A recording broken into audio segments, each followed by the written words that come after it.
Scientists say this species is on the brink of extinction, and it is all our fault. Nobody is free of blame in this game. The open ocean. A world of blue, deep and without mercy. A place where a calm surface can hide a furious current, and a rogue wave can erase a ship from existence. In these vast, liquid plains, a shadow moves.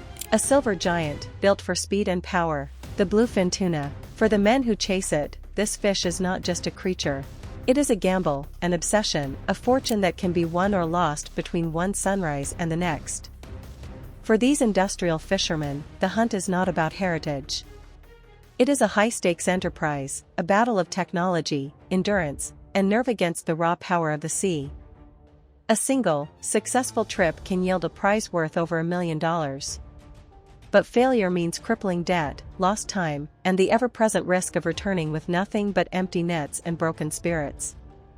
Welcome to Now Discover. Subscribe now and step into the story where fortunes are made and lost on the roll of a wave. Long before dawn, the harbor awakens. The air, thick with the smell of salt and diesel, hums with the thrum of powerful engines. These are not simple fishing boats. They are steel hunters, floating factories worth millions, packed with sonar, radar, satellite phones, and refrigeration systems that can freeze a 50-ton catch in hours. On the bridge stands the captain, a man whose face is a map of sun and sea, his eyes constantly scanning screens that display water temperature, current flows, and the faint electronic whispers of life far below. His crew, a tight-knit band of men from a dozen different countries, move with a practiced economy of motion, checking lines, prepping gear, their silence a testament to the gravity of their mission. They are heading for the fishing grounds, a patch of ocean hundreds of miles from land, a place known only by coordinates and the legends of past catches. The journey itself is a test of patience. Days can blur into weeks. A silent, grinding search across an endless expanse of water. The crew watches, waits, and hopes. Hope for a sign, a flock of birds diving, a disturbance on the surface, or the call that electrifies the entire vessel. Then, it comes. A crackle over the radio from the spotter plane, a small aircraft circling high above. A dark patch on the water, a shadow the size of a football field, invisible from sea level. Tuna, the pilot says. The word is a spark in a tinderbox. The boat roars to life. The crew explodes into motion, a controlled chaos they have rehearsed 1,000 times. There is no room for hesitation. The school of tuna, a shimmering mass of muscle and silver, can vanish in an instant, diving deep into the abyss where no net can follow. The chase is on. The captain maneuvers the massive vessel, positioning it to encircle the prize. The tool for this task is the purse seine, a colossal wall of mesh, nearly a mile long and hundreds of feet deep. On the deck, a smaller, faster boat, the skiff, detaches from the stern, one end of the massive net tied to it. The skiff speeds away, paying out the net as it and the main vessel begin to draw a giant circle around the unsuspecting school. Each second is critical. One mistake, one snag on the ocean floor, and the net is torn, the fish are gone, and months of work vanish into the blue. Here, man pits his most advanced technology against the primal instinct and raw speed of one of the ocean's most powerful creatures. The circle is closed. The bottom of the net is pulled tight, like a drawstring on a massive purse, trapping the entire school. Inside, 50 tons of muscle and silver churn the water into a white, boiling frenzy. The sheer power is terrifying. But the fight is not over. It has just begun. Now, the brute force begins. A massive hydraulic block whirs to life, hauling the net, foot by agonizing foot, out of the water. The boat lists heavily under the immense weight. Winches scream under the strain. On deck, the crew works in a dangerous ballet of steel and rope. They pull, guide, and stack the dripping mesh, their bodies soaked in salt water and sweat, their muscles burning. The danger is palpable. A snapping cable can sever a limb. A slip on the wet deck can send a man into the churning chaos of fish and machinery. The immense weight of the catch puts the entire vessel under a stress it was built for, but a stress that always tests the limits of steel and engineering.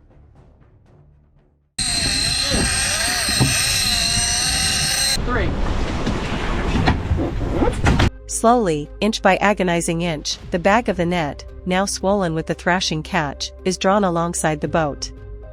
The water is a chaos of foam and silver flanks. A massive crane lowers a giant scoop, plunging it into the mass of fish, lifting thousands of pounds at a time and dumping them into the ship's hold. The deck is slick with scales and seawater. The air is filled with the metallic scent of the ocean and the frantic energy of the hull. Below deck, another team works in the refrigerated holds, a world of freezing steel. As the tuna cascade down, they are immediately moved and packed in ice or brine, their body temperature brought down rapidly to preserve the quality of the flesh. Each fish is a bar of silver, handled with a strange mix of industrial efficiency and reverence. This is not just a fish, it is a commodity whose value is determined by its freshness, its fat content, its very essence. Nothing can be left to chance. The journey back is different. The grinding tension of the search is replaced by the hum of the refrigeration units and the quiet satisfaction of a full hold. The air is thick with the scent of salt, diesel, and potential wealth. The men are exhausted, their bodies aching, but their spirits are high. They have faced the ocean and won. They have secured the prize. When the boat finally docks, the work transitions from the wild sea to the world of commerce. The port comes alive. Buyers and agents gather, their faces stern, their eyes critical. The holds are opened, and the crane begins its work again, this time lifting the frozen, perfect fish onto the pier. Each tuna is weighed, tagged, and graded.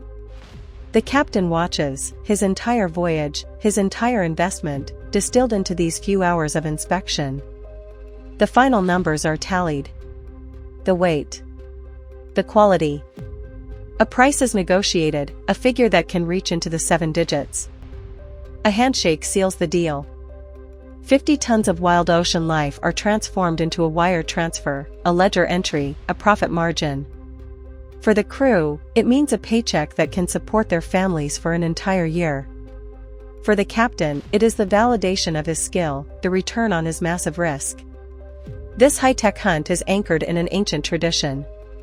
For centuries, fishermen have gone to sea, pitting their wits against the fish and the elements. Knowledge is passed down not in books, but in calloused hands and the quiet wisdom of experience. Sons learn from fathers how to read the water, how to mend a net, how to respect the immense power of the ocean. Steel hulls replace wood. Sonar has replaced the feel of the current in a handline. But the fundamental truth remains the same. The sea gives, and the sea takes. The risk is ever present. Every trip is a roll of the dice, a prayer offered to the vast, indifferent blue. But this pursuit comes at a cost, one not measured in dollars or diesel fuel. Bluefin tuna populations have been pushed to the brink by decades of industrial fishing. Conservation groups warn of collapse. Quotas and regulations now govern these hunts, turning the sea into a landscape of invisible boundaries and legal limits. For the fishermen, these are distant concerns against the immediate pressure of fuel bills, boat payments, and family needs. They are hunters in a world that is changing, their way of life caught between economic necessity and ecological reality. And so they continue to go out. They chase the shadow in the water because it is all they know. To stop is to lose not just their livelihood, but their identity. It is a world of incredible pressure, where a single bad season can mean bankruptcy. In the vast emptiness of the ocean, the hunt is more than a job. It is a story of human ambition, of our relentless drive to pull wealth from the wild. It is risk and reward, tradition and technology, survival and destruction, all caught in a single net. Each successful catch pays off debts, buys homes, and funds the next, more ambitious voyage. Each failed trip tightens the knot of pressure. For the world, the bluefin tuna is a luxury, a delicacy on a plate in a high-end restaurant. For these men, it is the embodiment of their struggle, their hopes, their fears. In this fight, scars become marks of pride, debt becomes a driver, and the gamble becomes a way of life. This is the unforgiving ocean. Majestic, powerful, and finite. And this is the story of the $1.5 million catch, where men chase a silver shadow, and where life itself is the ultimate price of the hunt.